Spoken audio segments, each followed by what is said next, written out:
Welcome back to Gunsmith Old Friends Request as part of 1.0. This one's a bit tricky. Scam warning about the T5000. We're going to start with this first. Do not get scammed by this guy. I will show you the final build here, but please don't get scammed. Listen to this first before you start trying to build this, because you may end up costing yourself 100k or so. So let's go to the flea market. The T5000 is actually really annoying to get. It's quest locked, so it means you probably won't have it unlocked by the time you get here. Now, you've got to be very careful about the ones on the flea. So the one from Skier, it comes with a pistol grip, and it also comes with a rail. If you look at a lot of these, this one does actually come with the rail, which is nice. There's quite a few of them that don't. They're either missing a pistol grip, they're missing the rail, and when you look at it, you can't actually buy the rail anywhere. So you just have to buy it from some scumbag on the flea. So have a scroll through, just double check that the one that you're buying actually does have the rail on it. This one doesn't, this one does, for example, and make sure you do that before you buy. Second part of it is that you also need a magazine in there as well.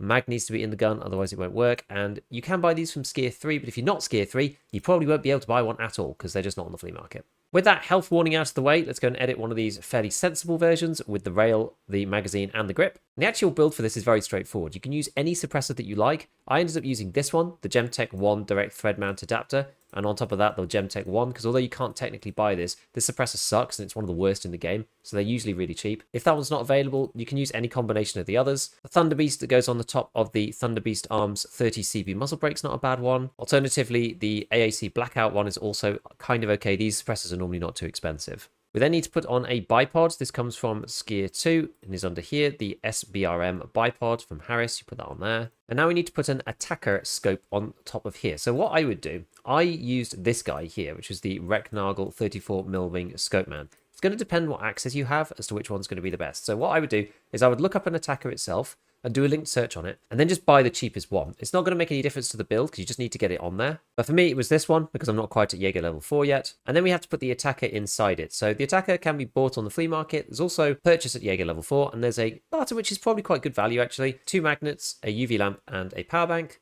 which is honestly not bad. You can actually buy all these components, so technically you could flip these if you wanted. So we're going to stick that on the gun, and that should pretty much be it. So we're going to select my existing weapon and make sure that's exactly the one that we've got here. So that one does work. That one's going to work. The next one we have to do is the PP19. This one has caused people some problems for some reason. If we go onto Prapor 1, we're going to edit this from scratch. I will point out, by the way, that there is a build on Ref level 1. If you have Arena and you want to spend the points, you can get things like the RK3 grip on that build over there. So just bear that in mind if you want to spend the GP coins. Otherwise, just use rubles because you can buy most of this stuff on the flea. So the first thing we're going to do is add this new handguard from Mechanic. It's the SAG MK1 M-Lock handguard with gas tube. This replaces the whole gas block, so it's not in the regular handguards grouping. It's part of the gas block itself. So it's the very first thing that goes on. It doesn't allow you to add another handguard. Onto this, we have to use an RK6. So we're going to put on the M-Lock 4.1 inch rail.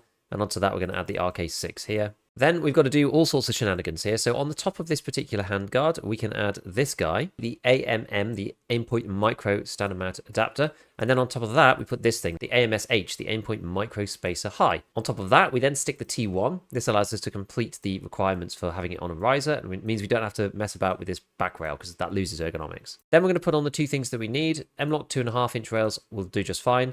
AN PEC 15 is the one that we need to put on one side, and then on the other side we're going to pick another M-Lock 2.5 inch rail, and then we're going to choose the Clash 2P on this side. Now we need the pistol grip that we mentioned at the beginning from Ref or from the flea market. This one can't be bought yet. I can't even buy it myself because you need to do a task for it. Just buy it off the flea. I know it's a bit expensive. You might have one lying around, to be fair, because there are RK3s on various builds like the Saiga 9 and on the AK-74U sometimes from Scavs. And then we also need a PT3 stock. So we have to add this thing, the Zenit lock, the AK-100 Zenit lock. And then on top of that, we add the PT3. This comes from Skier. Now, finally, we have to add the Vichaz suppressor. That's this one here, the Vichaz PP19 suppressor. This comes from Mechanic. And when we add that, we don't have quite enough ergonomics. So here at this point, what you need to do is go and buy one of these knurled charging handles. These can be quite expensive on the flea market, but they are getting flipped, so at least you should be able to purchase them. But this just makes the whole build just finalize so much more easily. This is the biggest problem, is that the gun build doesn't actually show you what you need. You need 57 ergo, basically, to make this work. So I'm going to select that on this weapon here and build it, make sure it's in the right orientation. And as you can see, this one is eligible to be handed in. The last one we've got is the Glock. The Glock one's actually really easy. This is the easiest of the three, which probably makes sense. So we're going to edit the version from Mechanic directly. Here you need to put on the GDD, the Glock double diamond threaded barrel, this one there. And make sure that you do put the cap on the end. I didn't do this first time and was surprised that it wouldn't work, but you need the double diamond thread protector on the end of the barrel. Then you need the grip here, which is this thing, the Pacamia Tactical Grip Glove. Then we need a Clash 2P. which is just put underneath. And then we need a magazine with 21 rounds in it. So this is the GL9 21 rounder. Put that in. I'm going to select my weapon, and that one should be exactly the same. And that gets us our 3 builds that we can then go and hand in to mechanics. Let's go and do that now. And we'll go and collect our reward for this particular quest.